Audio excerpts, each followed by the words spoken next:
जय हिंद मेरे प्यारे दोस्तों, क्या हाल चाल है। आशा है आप सभी अच्छा और बेहतरीन होंगे और आप सभी एक बेहतरीन तैयारी करेंगे। दोस्त, आप सभी के लिए आपके अपने हैरिटेड कोचिंग सेंटर में स्वागत है। उम्मीद करता हूं आप सभी इसी लगन जुनून से तैयारी करें और आप सभी एक बेहतरीन नंबर से पास करें। दोस्त, आप सभी के लिए आज का भी क्लास काफी ही महत्वपूर्ण है। दोस्त, आज भी लेके आया हूँ जो इससे काफी डायरेक्ट देखने को मिलेगा एग्जाम में। यह सभी जो टॉपिक है, इस सभी टॉपिक से कंसेप्ट अगर यदि क्लियर हो जाएगा दोस्त, आप सभी एग्जाम में जरूर बना कर इन सभी टॉपिक से क्वेश्चन आता है दोस्त। और इन सभी टॉपिक को मैं काफी अच्छे तरीके से समझाने का प्रयास करूंगा और प्रयास करूंगा आप सभी अच्छे से सीखे। दोस्त, टीकोगे तभी जाके सीख पाओगे और तभी जाके एग्जाम में अच्छे नंबर से पास कर जाओगे और अच्छे नंबर से बना के आओगे। दोस्त, तो सच में यहाँ पे टीको और देखो इसमें क्या खास बात है। आज के वीडियो में क्या खास है, आज की क्लास में क्या खास चीज है। बहुत ही महत्वपूर्ण क्लास है दोस्त। आज की क्लास से बहुत एसिड बेसिड साल्ट का जो ये टॉपिक है, इनसे बहुत चीज क्लियर हो जाएगा दोस्त। बहुत चीज जिससे आप सभी बना पाओगे, एग्जाम में किसी प्रकार का कंफ्यूज नहीं होगा। सभी अच्छे तरीके से मैंने काफी विश्लेषण करके काफी अच्छे तरीके से कम समय में काफी अच्छी जानकारी देने का मैं प्रयास करूंगा। तो जरूर साथ में बनो और टिके रहो, तभी जाकर दोस्त सीख पाओगे, कुछ सीख कर जाओगे अच्छे तरीके से। देखो दोस्त, आज की क्लास है acid based salt. Acid based salt का मैंने काफी इंपॉर्टेंट सभी जो भी सवाल बनने वाले एग्जाम में ऑब्जेक्टिव के रूप में उन सभी को लेके आया हूं दोस्त। यहां से सब्जेक्टिव क्वेश्चन बता दूंगा कि सब्जेक्टिव क्वेश्चन कहां से आएगा और कैसे आएगा। इससे पहले मैंने दोस्त जो भी फिजिक्स केमिस्ट्री बायो को इंपॉर्टेंट टॉपिक लिखा है, उन सभी को जरूर उसका क्वेश्चन था, उन सभी का क्वेश्चन का आंसर जरूर तैयार कर लेना, जिससे आए तो तुम लोग बना के आओ। काफी अच्छे तरीके से तैयारी कर लेना, बना लेना और अच्छे तरीके से याद करना था, याद करके तब जाना एग्जाम में, आप सभी को काफी अच्छे तरीके से बनेगा। तो दोस्त चलिए अब स्टार्ट करते हैं आज की क्लास। यहाँ देखो, आज का जो है एसिड बेसिड साल्ट टॉपिक है। इसमें मैंने बहुत ही मुख्य बातें लेके आया हूं, इसे समझो। एसिड बेसिड साल्ट का मतलब क्या होता है दोस्त? अम्ल, भस्म और लवण, यह आएगा दोस्त। यानी कि एसिड, अम्ल का मतलब एसिड होता है, भस्म होता है और साल्ट होता है। यह सभी तो होगा दोस्त, इसमें कोई प्रकार किसी प्रकार की दिक्कत नहीं होना चाहिए। अब यहाँ देखो, यहाँ देखने का समझने का बात है दोस्त। एसिड का मतलब क्या होता है? खट्टा, खट्टा होता है, ठीक।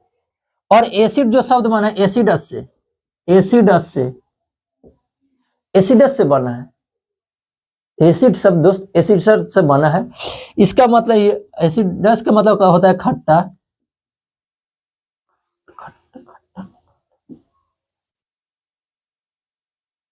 ठीक है, एसिडस का मतलब होता है खट्टा। एक लैटिन शब्द है, लैटिन शब्द है दोस्त।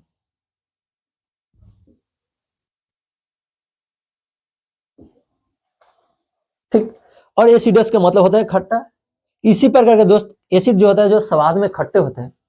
एसिड का स्वाद क्या होता है? खट्टा। एसिड का स्वाद खट्टा होता है। स्वाद पूछे दोस्त तो खट्टा। नेक्स्ट देखो, एसिड का मतलब समझ गया, यानी कि अम्ल बोलेंगे। अम्ल स्वाद में खट्टे होते हैं। जो भी विलयन हो, जो भी स्वाद में खट्टे पदार्थ है, उसमें जरूर दोस्त अम्ल की मात्रा उपस्थित है। जो भी पदार्थ हो, वह पदार्थ अगर खट्टा है, जैसे आंवला हो गया, अमला हो गया, अचार हो गया, दही हो, इन सभी में क्या होता है दोस्त? इन सभी पदार्थ खट्टे होते हैं। चाय हो गया, इन सभी पदार्थ में खट्टा पदार्थ होता है उपस्थित, जिसे कहते हैं एसिड यानी अम्ल। इसी प्रकार दोस्त आता है भस्म।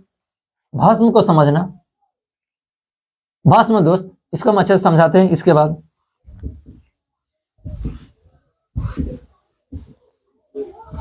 भस्म को समझो। स्वाद में क्या हुआ दोस्त? कड़वा,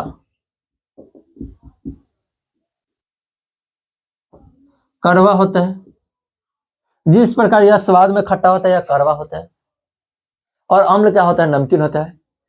ठीक, अम्ल क्या होगा? नमकीन होगा। लवण, लवण दोस्त नमकीन, नमकीन होगा।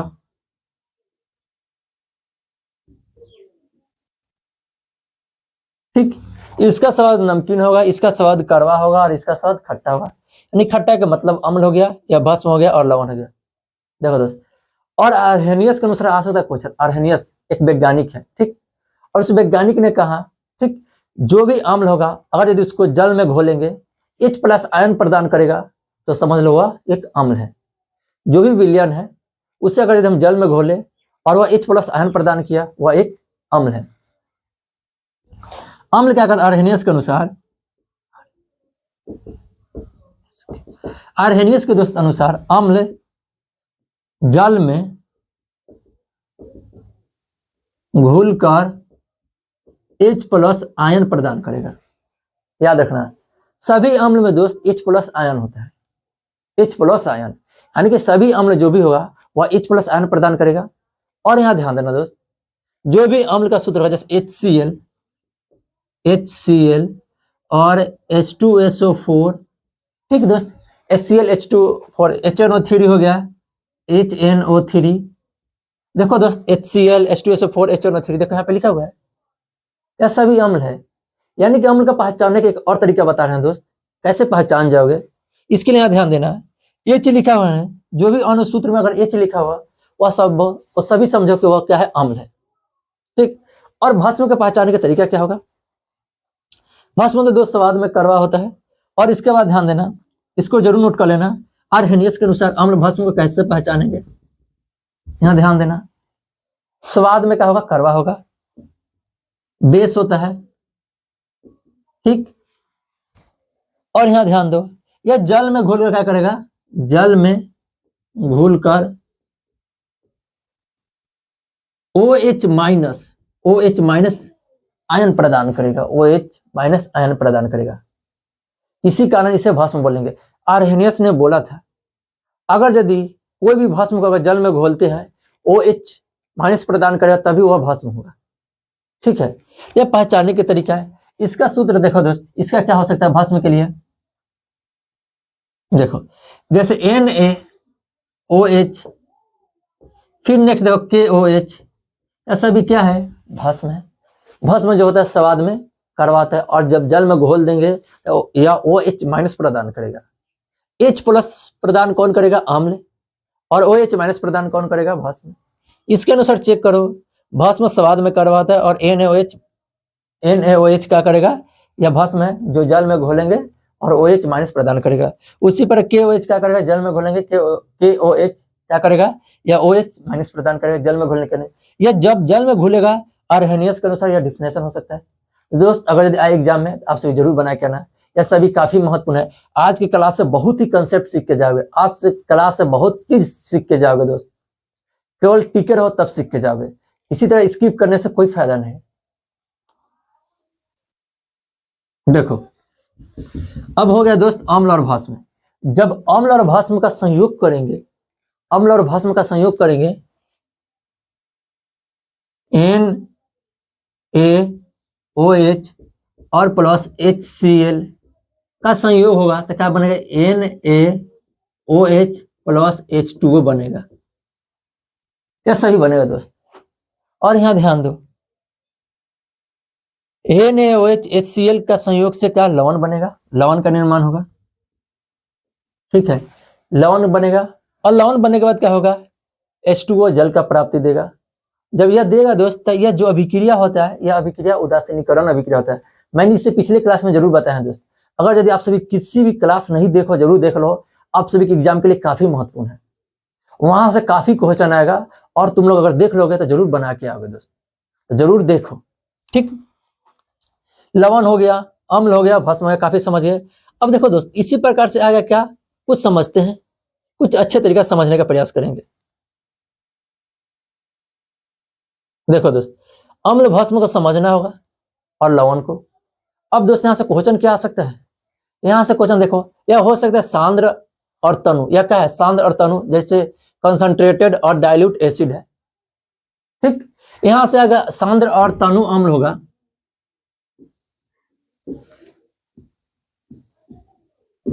अम्ल होगा। और यहां से देखो सांद्र अम्ल किसे कहेंगे और तनु अम्ल किसे कहेंगे, यहां समझना होगा। मान लो दोस्त एक गिलास पानी ले लिए, जल, और उस जल में क्या करें, समझो, यहाँ नॉर्मल भाषा में समझना है दोस्त, और समझाने का मैं प्रयास कर रहा हूं, जिससे आप सभी जरूर ये अगर समझ जाओगे तो कभी भूलोगे नहीं, ठीक। तो समझने का प्रयास करो। मान लो गिलास पानी ले लिया, जल ले लिए, और उसमें क्या करें, समझो, समझना है दोस्त। इसमें समझने की बात है कि इसमें क्या करें, एक गिलास पानी में अगर 1 चम्मच नमक डाले तो उसका स्वाद क्या होगा? कम मात्रा में नमकीन होगा। मगर उसी जगह 5 चम्मच अगर नमक डालेंगे उसी गिलास में 5 चम्मच, यहां से फिगर समझो, यह गिलास है, ठीक, यह गिलास में यहां से पानी है, ठीक, पानी है। अगर ये दोस्त इसमें 1 चम्मच डालेंगे नमक तो वह स्वाद में नमकीन बहुत कम होगा। अगर इसी जगह 5 या 7 चम्मच डालेंगे नमक तो उसका स्वाद काफी अच्छा होगा, ठीक। यानी कि सांद्र हो गया और तनु हो गया दोस्त। इसका समझने का यही तरीका है, ठीक। यानी जो अम्ल होगा, ठीक, अम्ल समझो, उसका जो स्वादिष्ट होगा, कम खट्टा होगा, वह तनु अम्ल होगा। जिसका खट्टापन ज्यादा होगा वह क्या होगा, सांद्र अम्ल होगा। दोस्त यहां समझो, और गिलास ले लिए, गिलास में 1 चम्मच नमक डालेंगे तो उसका नमकीन का मात्रा कम होगा। अब 5 या 7 चम्मच नमक डालेंगे तो उसका नमकीन का मात्रा ज्यादा होगा, ठीक। इसलिए देखो सांद्र लिखा हुआ है, इंग्लिश में क्या कॉन्सेंट्रेटेड लिखा हुआ है, 12 शब्द है यानी कि ज्यादा होगा। याद करने का तरीका दोस्त, यह 12 शब्द है यानी कि ज्यादा होगा। डाइल्यूट छोटा शब्द है, इसमें अम्ल की मात्रा कम होगा। छोटा यानी कि कम, 12 का मतलब ज्यादा होगा। इस तरीके से याद कर लेना, कहीं भी किसी प्रकार की दिक्कत नहीं होगा। और उसका एग्जाम्पल भी हम लिखवा दिए यहाँ पर, देखो HCl, H2SO4, HNO3, यह सभी क्या है, सांद्र अम्ल है। और देखो CH3, COOH, यह सभी क्या है, तनु अम्ल है। यानी जो भी कार्बनिक अम्ल होगा दोस्त, CH3 वाला कार्बन वाले, वह सभी क्या होगा, तनु अम्ल होगा, ठीक। अब यहां समझना दोस्त, अम्ल का समझो तो अच्छा से सांद्र और तनु अम्ल समझ में आ गया होगा। सांद्र अम्ल क्या होता है दोस्त, फिर से समझा रहे हैं। सांद्र अम्ल में उसमें अम्ल की मात्रा सर्वाधिक होगा। किसी भी विलयन में अम्ल की मात्रा सर्वाधिक हो वह सांद्र अम्ल है। किसी भी विलयन में अम्ल की मात्रा कम हो उसे कहेंगे तनु अम्ल, ठीक है।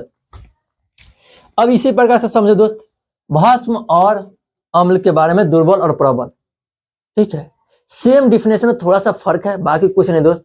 जब अम्ल आए चेक कर लेना। इससे आज हम पीएच स्केल के बारे में काफी अच्छे तरीके से समझाएंगे। बहुत से कवर करेंगे टॉपिक को आज, जिससे तुम लोग सवाल सभी कवर कर लो, यहां से बना के जाओ, आए एग्जाम में तुम लोग बना दोगे, याद रखना। यानी कि प्रबल और दुर्बल जो, यह क्या है, अम्ल है। देखो अम्ल 2 प्रकार का होगा, एक प्रबल एक दुर्बल। खट्टापन समझ लो दोस्त, खट्टापन के ही रूल पर यहां पे समझाना है, ठीक। यानी कि प्रबल अम्ल वह होगा जो जल में घुलकर पूर्ण रूप से घुल जाए। अगर चीनी को घोलते हो और पूर्ण रूप से नहीं घुला जल में, तो मान लो छोटा छोटा मात्रा कम बच जाएगा, ठीक है, तो घुलेगा नहीं। और पूरे तरीके से अच्छे से घोले, उसको मिलाएं, घोल दे, जब घुल जाएगा वह पूर्ण रूप से घुल जाएगा। जो पदार्थ, जो अम्ल जल में पूर्ण रूप से घुल गया है और घुला हुआ है उसे कहेंगे, घुला है दोस्त, और H+ आयन प्रदान करेगा, जो जितना ज्यादा H+ आयन प्रदान करेगा उसे कहेंगे प्रबल अम्ल। और जो जितना कम आयन प्रदान करेगा, जो पूर्ण रूप से नहीं घुला रहेगा, उसे दुर्बल अम्ल कहेंगे। प्रबल अम्ल जो होता है जल में घुलकर सर्वाधिक मात्रा में H+ आयन प्रदान करता है और न्यूनतम कम मात्रा में H+ आयन प्रदान करेगा, ठीक। देखो यह सर्वाधिक मात्रा में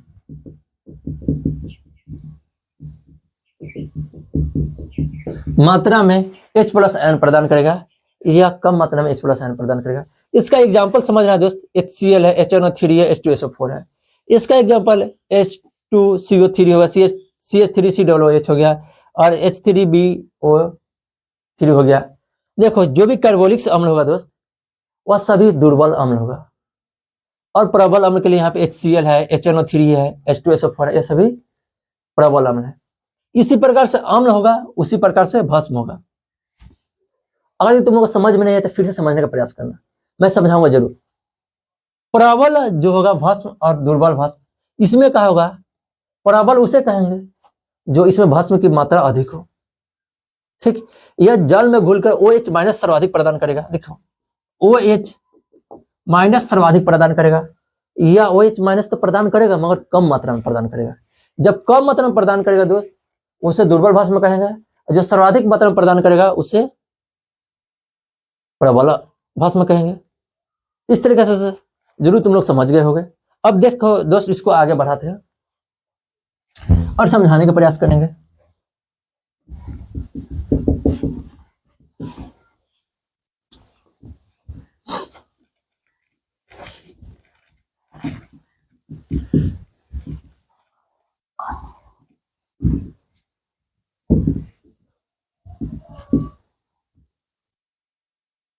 देखो दोस्त, पीएच स्केल होगा,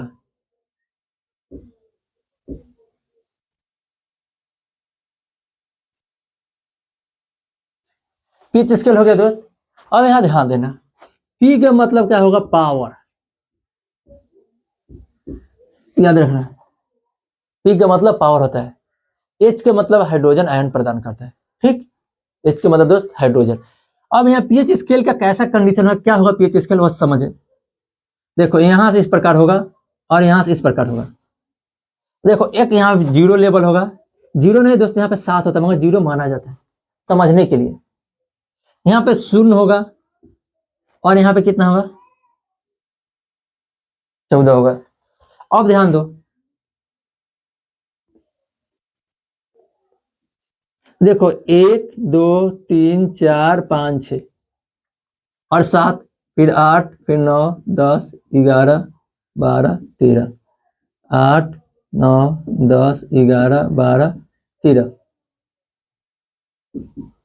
देखो दोस्त, इसमें सभी लिखा हुआ है 0 से लेकर 14 तक। आ सकता है पीएच स्केल में कितने संख्या होंगे, दे देगा दोस्त 1 से 14 तक, दे देगा 0 से 14 तक, दे देगा 0 से -1 से -14, कुछ भी दे सकता है दोस्त, मगर ध्यान रखना 0 से 14 तक होता है पीएच स्केल में संख्या जो होगा 0 से 14 तक।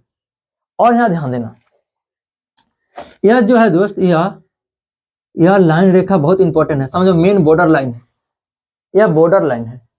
अब यहाँ पे ध्यान देना, इसमें क्या होगा दोस्त, जैसे जैसे यहां से घटेंगे घटेंगे तो पीएच स्केल का मान तो घटेगा मगर अम्ल की अम्लीयता बढ़ेगा, अम्ल की अम्लीयता बढ़ेगा, अम्लीयता दोस्त बढ़ेगा, ठीक है, इस प्रकार से होगा। अगर इधर से इधर में बढ़ेंगे दोस्त, पीएच स्केल का मान भी बढ़ेगा और इधर जैसे ही 7 से ऊपर जाएंगे वह एक क्षार हो जाएगा, वह एक क्षार होगा, क्षार की क्षारीयता बढ़ेगा, याद रखना। अब यहां समझाने जा रहे हैं दोस्त, अगर पीएच स्केल पे किसी भी विलयन का मान 7 आ जाए वह एक उदासीन है, वह एक उदासीन है, वह एक लवण का रूप होगा, वह एक उदासीन लवण का रूप होगा 7 पर, जो उदासीन होता है। और 7 से घटेंगे, देखो लगभग 5 और 7 के बीच, 5 और 7 के बीच अम्ल का मात्रा काफी कम होगा, अम्लीयता कम होगा। यानी कि फिर समझा रहे हैं वही दोस्त, एक गिलास पानी ले लिए और उसमें जितना हम उस पानी जल में 1 चम्मच नमक डालेंगे वो नमकीन कम होगा, यानी कि अम्ल की मात्रा जो अम्लीयता होगा इसी पर होगा, यही तो होगा, यानी कि लगभग समझो दोस्त 7 से 5 के बीच होगा। और जैसे नमक की मात्रा बढ़ाते जाएंगे, समझने के लिए दोस्त कर रहे हैं, एसिड बेस्ड साल्ट कहां से लेके आए, समझाने के लिए प्रयास कर रहे हैं। देखो दोस्त, 3 से 5 के बीच में अम्ल जो बराबर होगा, यानी कि पूर्ण से सर्वाधिक कम भी नहीं और सर्वाधिक अधिक भी नहीं है अम्लीयता, यानी कि मीडियम में होगा। नेक्स्ट देखो दोस्त, 3 समझो, 3 से अगर घटते जाएंगे, जैसे ही डाउन होते जाएंगे, जैसे ही पीएच स्केल का मान कम होते जाएगा उसका अम्ल की अम्लीयता बढ़ेगा। इसी प्रकार से दोस्त यहाँ देखो, यहाँ 7 8 9 के बीच में जो होगा, जो भस्म होगा वह कम मात्रा में होगा, पर जैसे ही बढ़ाएंगे 13 14 इन सभी में क्या होगा, भस्म की मात्रा अधिक होगा। अब यहाँ ध्यान देना, जब अधिक होगा दोस्त, ठीक, यहाँ पे क्या होगा, यह शून्य उदासीन होता है, जिसे क्या कहेंगे, लवण कहेंगे। अब ध्यान दो, और पीएच स्केल का खोज पूछे दोस्त तो किसने खोजा था, खोज दोस्त सोरेनसन, याद रखना दोस्त, एग्जाम में पूछे नहीं पूछे मगर आएगा क्या नहीं गारंटी नहीं, मगर दोस्त इसको याद रखना, आए तो तुम लोग बना के आओगे। दोस्त आज इतना ही रखते हैं, फिर नेक्स्ट इसी का एसिड बेस्ड साल्ट का मैं काफी इंपॉर्टेंट वीडियो लेके आऊंगा और वह काफी महत्वपूर्ण होगा। और दोस्त उसमें एसिड बेस्ड साल्ट नहीं, इससे आगे भी मौका मिला तो आगे भी बढ़ा दूंगा। मगर दोस्त अगर यह वीडियो अच्छा लगे तो जरूर लाइक कर देना, शेयर कर देना, सब्सक्राइब कर देना दोस्त, सीखोगे तभी जाके बना पाओगे। यहाँ से काफी इंपॉर्टेंट टॉपिक है, डिस्कस होता है और यहाँ से तुम लोग बना पाओगे, यहाँ से क्वेश्चन आएगा इन सभी टॉपिक से। तो दोस्त जरूर अपने भाई, अपने बहनों, अपने दोस्तों के पास, सभी के पास शेयर कर देना। जिनसे उन सभी को फायदा हो, वह सभी इस क्लास के देखे और एग्जाम में जाए तो कुछ सीख कर जाए यहाँ से, और एग्जाम में कुछ अच्छा नंबर से बना के। तो बस दोस्त आज इतना ही रखेंगे, फिर मिलते हैं नेक्स्ट वीडियो में नेक्स्ट टॉपिक के साथ। अच्छा टॉपिक होगा, बहुत ही बेहतरीन। ठीक, आज के लिए इतना ही। Okay bye, thank you.